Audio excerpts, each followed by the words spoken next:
basic considerations then. Ethics is about being social. We are social beings. How to get along. All right. It's about following the rules and the conventions that we have. And we might want to take a look at some of those rules and conventions, see if they're appropriate, inappropriate, and that sort of stuff. Ethics is about playing nice. It's about getting along with others. If we didn't need to get along with others, we'd go live off by ourselves. We wouldn't need ethics. Right? You need others. And I'm going to really underline this. In order to live happily, to go back to Seneca, in order to be fulfilled, one of the needs you have is learning to serve others, because once you learn to serve others, excuse me, you begin to develop a real kind of meaningful existence. All right?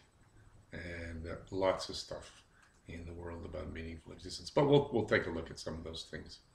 So, let me give a more formal definition of morality here. And I want to define it in this way. It's a social institution. It's composed of a set of standards.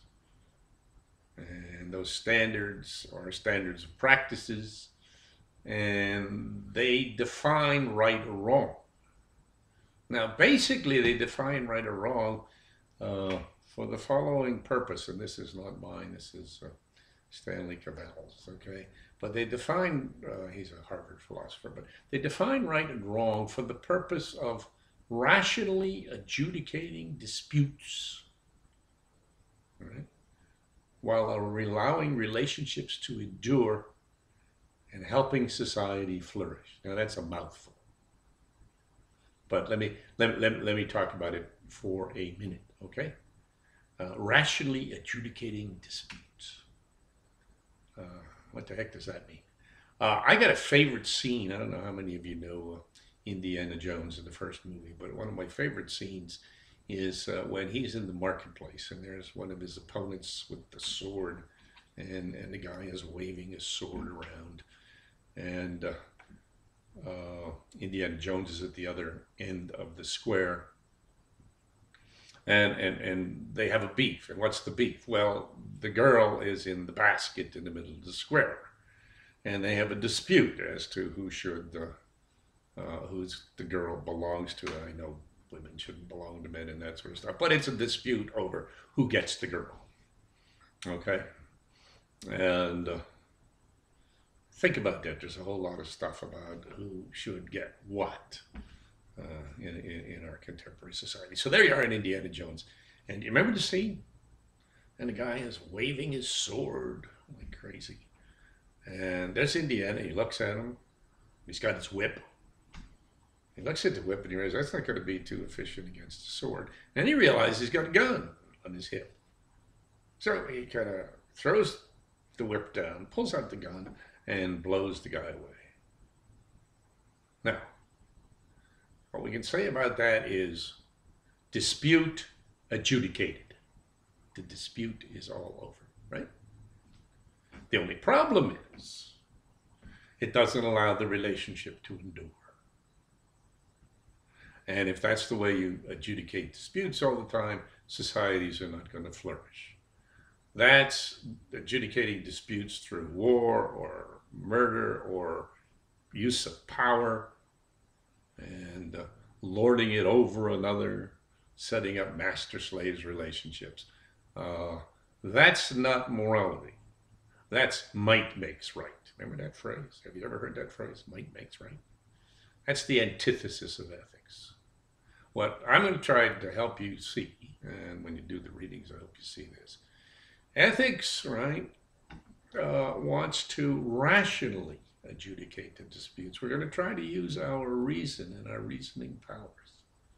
And we'll have to see where feelings fit in here. But basically, fundamentally, we want to reason about these things to come up with rational adjudication to disputes. It doesn't do to sit on two mountains and just yell at one another. We need something more. All the calls for bipartisanship and reasoning together that we hear, I think, are well intentioned and good calls. We need to sit down and figure some of this stuff out. So, at any rate, so morality is this social institution, right, with where we develop practices for the purpose of rationally adjudicating disputes, which allow the relationships to endure and help society flourish. Now, I mentioned just briefly a few minutes ago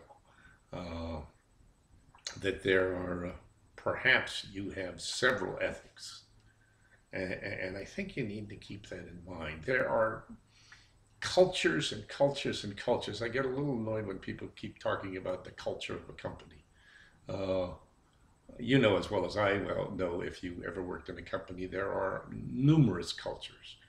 There's the administrative culture, there's the culture of the bosses, there's the culture of the workers,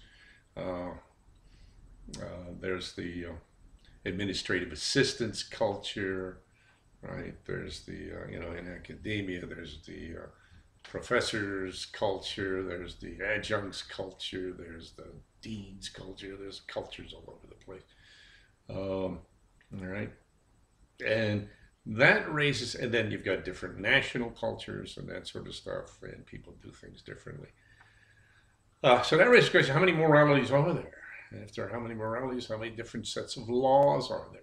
And then we get into this kind of conflict of cultures, and we get the very, very sticky question, who's to say? All right, now at the end of your little reading, we've got a thing on relativism and subjectivism. And that raises this question, is there such a thing as an objective ethical or moral judgment? Or is it simply the case that people belong to different cultures, and this is your culture, that's my culture, and whatever you say, that's your opinion, whatever I say, that's my opinion, okay? And that brings up a phrase that kind of drives me a little bit crazy. Everybody's entitled to their own opinion. Well, clearly everybody has their opinion. But I want to point out to you, if you say everybody's entitled to their own opinion, you've made an ethical, moral claim. You said it's right, it's just, it's fair that everybody have their opinion. Now, part of me wants to get into that, and we may, but we kind of live in an entitlement society. But I think that kind of overstates the case. Usually you want to say somebody's entitled to something that they're in jeopardy of not having. As far as I know, you can have all the ethical opinions that you want. And nobody can take them away from you. Just sit there and think of them. That's what an opinion is, what you think about something. Okay? So you can have all you want. Not a question of you having an opinion. And then, well, you should respect other people's opinions. Well, should you? Should you? I don't know about you, but I listen to a lot of sports radio.